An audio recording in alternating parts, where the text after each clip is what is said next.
Hello বন্ধুরা, good morning. আরও একটা নতুন পর্বে তোমাদের সবাইকে জানাই স্বাগত। আই হোপ তোমরা খুব ভালো আছো, সুস্থ আছো। আর আজকের ভিডিওটা কিন্তু তোমাদের খুবই ভালো লাগবে, তো কেউ একটু স্কিপ করো না প্লিজ, লাস্ট পর্যন্ত দেখার রিকোয়েস্ট রইল। আর আজকের ভিডিওটা যদি লাস্ট পর্যন্ত দেখে থাকো তাহলে কিন্তু অনেক কিছুই তোমরা বুঝতে পারবে। আর যেসব বন্ধুরা আমার চ্যানেলে নতুন, সবাইকে অনেক ভালোবাসার অনেক স্বাগত জানাচ্ছি। প্রথম যে টিপসটা তোমাদের সাথে শেয়ার করব, দেখো এখানে নিয়েছি আমি পাকা কলা। আর কলা যখন বাজার থেকে কিনে নিয়ে আসি 1 থেকে 2 দিনের মধ্যেই দেখবে সেটা নষ্ট হতে শুরু করে আর অনেকটা বেশি পেকে যায়। তো কলাটা যদি প্লাস্টিকের মধ্যে রাখা যায় তাহলে কিন্তু আরও বেশি নষ্ট হয়ে যায়। তো এখানে নিয়েছি আমি একটা দড়ি। এরকম তোমরা যে কোনো সুতির দড়ি কিংবা কোনো কাপড় কেটেও কিন্তু নিয়ে এভাবে একটা কিন্তু এরকম করে হ্যাঙ্গিং করার জায়গা কিন্তু তৈরি করতে পারো। তাহলে কি হবে, যদি এটা কোথাও হ্যাঙ্গিং করে দেওয়া যায় তাহলে কিন্তু কলাটা দীর্ঘদিন পর্যন্ত ভালো থাকবে। এর গায়ে কিন্তু কোনো রকম আরশোলা, পিঁপড়ে এগুলো তো লাগবেই না। আর কলাটা খুব সহজে পেকে গলেও যাবে না। অবশ্যই কিন্তু তোমরা টিপসটা ফলো করতে পারো।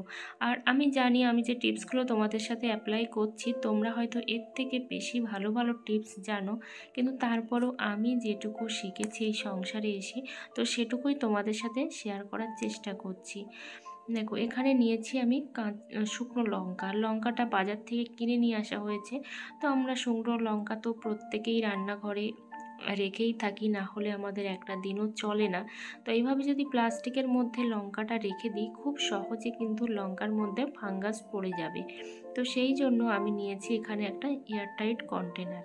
তো এই কন্টেনারের মধ্যেই কিন্তু লঙ্কাটা আমি ভরে দেব।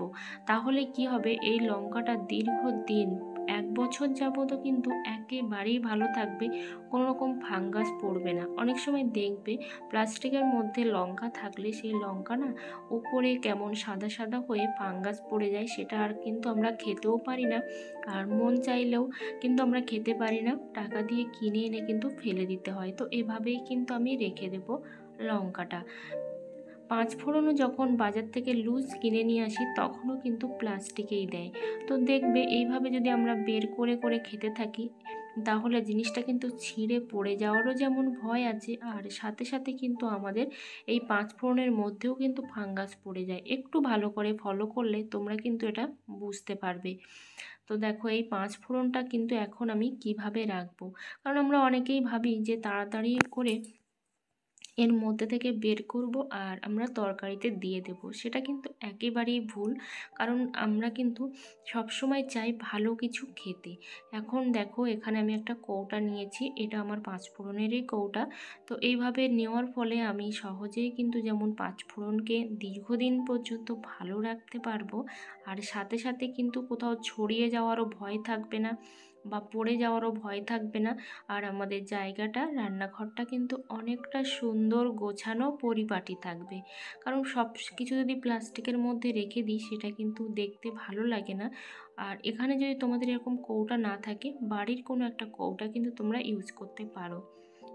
বেগুন পোড়া খেতে আমরা প্রত্যেকেই ভালোবাসি, কিন্তু সেই বেগুন যখন গ্যাসে পোড়াই, একটা একটা করে যখন আমরা গ্যাসের ওভেনে দিয়ে থাকি অনেকটা কিন্তু গ্যাস খরচা হয়। আর একটা জিনিস যেটা করতে হবে, বেগুন পোড়ানোর আগে অবশ্যই কিন্তু বেগুনের গায়ে তেল মাখিয়ে নিতে হবে, নিলে সেই বেগুনটার কিন্তু অনলি ছালটা পুড়বে আর বেগুনটা কিন্তু অনেকটা ভালো পোড়াও হবে। এখানে আমি একটা তারের জাল দিয়েছি রুটি সেঁকা, কারণ এইভাবে দিলে গ্যাসটা কিন্তু অনেকটাই খরচা কমে যায়।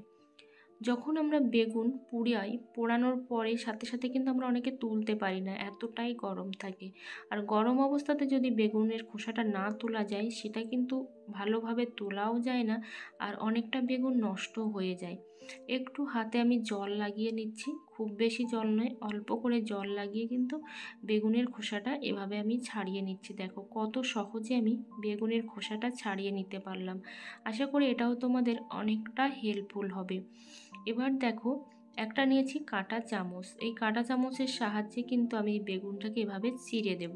তো আমরা ঠান্ডা হয়ে গেলেও চিড়তে পারি, কিন্তু এভাবে আমি চিড়ে দিচ্ছি তার একটাই কারণ, যে যদি কোনো রকম পোকা বেগুনের মধ্যে থেকে থাকে সহজেই কিন্তু আমরা সেটাকে আলাদা করে ফেলতে পারবো। কিন্তু যদি হাত দিয়ে একেবারেই মেখে ফেলি তখন কিন্তু আমরা সেই পোকাটাকে আর আলাদা করতে পারবো না। তাই অবশ্যই কিন্তু একটা কাঁটা চামচের হেল্প নিতে হবে। এটা হচ্ছে হলুদ, আর হলুদটা আমি বাজার থেকে কিন্তু এভাবে প্যাকেটে করেই কিনে নিয়ে এসেছিলাম। তো এই প্যাকেটের হলুদগুলো খেতেও ভালো লাগে, লুজ হলুদগুলো। তো দেখো এখানে কিন্তু ফেটে গেছে, তার ফলে কিন্তু হলুদটা পড়তে শুরু করছে আর চারিদিকে কিন্তু ছড়িয়েও যাচ্ছে। সাথে সাথে আমাদের রান্নাঘরটা যেমন অগোছালো হয়ে যাচ্ছে, নোংরা হয়ে যাচ্ছে, তেমন কিন্তু আমাদের হলুদটা নষ্ট হয়ে যাবে খুব সহজে। হলুদও কিন্তু খুব সহজেই নষ্ট হয়ে যায়। তো সেই জন্যই হলুদটা দেখো আমি কিন্তু একটা কৌটাতে ভরে রাখবো, তাহলে হলুদটা যেমন নষ্টও হবে না আর কিন্তু রান্নাঘরের কোথাও ছড়িয়েও যাবে না। তাতে করে আমাদের হলুদটা কিন্তু দীর্ঘদিন পর্যন্ত ভালো থাকবে। অবশ্যই কিন্তু তোমরা এই টিপসটাও অ্যাপ্লাই করতে ভুলো না, কারণ এইভাবে প্লাস্টিকের মধ্যে সব কিছু রাখলে অনেক সময় আরশোলা ইঁদুরেও কেটে দেয়। সেই জিনিসটা খাওয়া কিন্তু আমাদের শরীরের পক্ষে একটুও ভালো নয়। যদি আমার টিপসগুলো ভালো লেগে থাকে তাহলে কিন্তু অবশ্যই চ্যানেলটা সাবস্ক্রাইব করে পাশে থেকো, অল নোটিফিকেশানটি অন করে দিও নিত্য নতুন ভিডিও পাওয়ার জন্য। আর যারা অলরেডি চ্যানেলটা সাবস্ক্রাইব করে দিয়েছো সবাইকে অসংখ্য অসংখ্য ধন্যবাদ জানাই। দেখো এভাবে আমি কন্টেনারে ভরে রেখে দিচ্ছি, হলুদটা দীর্ঘদিন ভালো থাকবে। চলো পরের টিপসটা শেয়ার করি। এটা হচ্ছে গুড়। আর গুড় আমরা কম বেশি কিন্তু সবাই খেয়েও থাকি, আবার কিন্তু আমরা পিঠে পুলি, তারপর আচার এগুলো বানানোর জন্যই কিন্তু গুড় নিয়ে এসে থাকি। তো তখন এই গুড়গুলো কি হয়, এটা হচ্ছে রসগোল্লার রস দিয়ে বানানো, বাড়িতেই সেই বাড়ির গুড়, এটা রসগোল্লার রস দিয়ে বানানো হয়েছিল। তো দেখো এই গুড়টা আমি কিভাবে রাখবো, কারণ গুড় এমন একটা মিষ্টি জিনিস যেটা বাইরে যদি প্লাস্টিকের মধ্যে রেখে দিই সহজে তো জায়গাটা নোংরা হবেই, চিটচিটে হয়ে যাবে, আর তার সাথে সাথে আরশোলা পিঁপড়ে কিন্তু এই প্লাস্টিকটা কেটে ফেলবে, ইঁদুরে প্লাস্টিকটা কেটে ফেলবে। তো এখন আমি প্লাস্টিক, যেহেতু আমার এত বড় কন্টেনার নেই, তো সেই জন্য আমি প্লাস্টিকটা ভালো করে গেট দিয়ে দেখো এরকম একটা বড় কৌটার মধ্যে আমি ভরে রেখে দিলাম। তার ফলে আমার গুড়টা যেমন ভালো থাকবে, পোকামাকড় তো লাগতেই পারবে না, আর সাথে সাথে কিন্তু আমার কোনো টেনশানও থাকবে না যে ইঁদুর আরশোলা পিঁপড়ে এগুলোতে কেটে দেবে। উচ্ছে খেতে আমরা অনেকেই পছন্দ করি, আবার কিন্তু অনেকে পছন্দ করি না তেঁতোর জন্য। তো আমরা আবার অনেকে কি করি যে উচ্ছে কিন্তু এইভাবে দানা ছাড়িয়ে ছাড়িয়ে তারপরে খাই, যদিও খেয়ে থাকি, কারণ অনেকেই তেঁতোর জন্য আমরা খেতে পারি না। তো এইভাবে গোল গোল করে কেটে তারপর একটা একটা করে দানা ছাড়ানোটা কিন্তু অনেকটা কষ্টকর ব্যাপার, কারণ অনেকটা টাইমও লাগে এইভাবে গোল গোল করে কেটে উচ্ছে দানা ছাড়াতে। তো অবশ্যই কিন্তু দেখো আমি কিভাবে এই উচ্ছের দানাগুলো সহজে ছাড়িয়ে ফেলি। এভাবে আমি মাঝখান থেকে কিন্তু উচ্ছেটা কেটে নিচ্ছি। আর একটা জিনিস কি হয়, শুধু দানা ছাড়াই তার জন্য কিন্তু নয়, যদি উচ্ছের মধ্যে পোকা থাকে, উচ্ছের মধ্যেও কিন্তু প্রচুর পোকা থাকে তাহলেও কিন্তু আমরা এইভাবে সহজে যদি চিড়ে দিই, এভাবে কিন্তু আমরা সহজেই সেই পোকাটাও বের করে নিতে পারবো। আর নিচের অংশটাও যদি ভালো থাকে আমরা কিন্তু সেটাও নিতে পারবো। তো আমি উচ্ছেটা ছোট ছোট করে কাটছি, তোমরা চাইলে এইভাবে বড় বড় করেও কিন্তু কেটে নিতে পারো তোমাদের পছন্দ অনুযায়ী। তো এইভাবে দানাটা তুললে খুব সহজে যেমন দানাটা উঠেও যাবে, আর কিন্তু কষ্টও কিন্তু অতটা হবে না, যে দানা ছাড়ানোর যে কষ্টটা একটা একটা করে। তো আশা করি তোমাদের এই টিপসটা অনেকটাই হেল্পফুল হবে।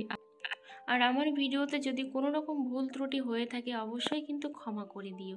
দেখো পরের টিপস যেটা শেয়ার করব, উচ্ছে আমরা অনেকেই খেতে পছন্দ করি, যেহেতু উচ্ছে একটা খুবই পুষ্টিগুণ থাকে তার জন্য, কিন্তু এই উচ্ছের তেঁতোর জন্য কিন্তু আমরা খেতেই চাই না।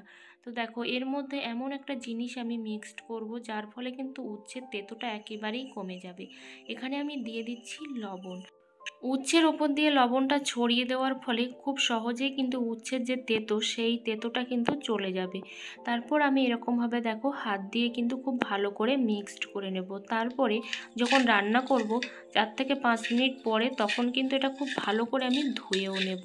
আর যদি মনে হয় যে এর পুষ্টিগুণটা চলে যাচ্ছে তাহলে কিন্তু এটা করার কোনো প্রয়োজন নেই। শুধুমাত্র যারা তেঁতো খেতে পছন্দ করে না আমি কিন্তু তাদের জন্য এই টিপসটা ফলো করতে বলেছি। আর ভিডিওটা যদি ভালো লেগে থাকে অবশ্যই কিন্তু একটা লাইক আর কমেন্ট করতে কিন্তু ভুলো না।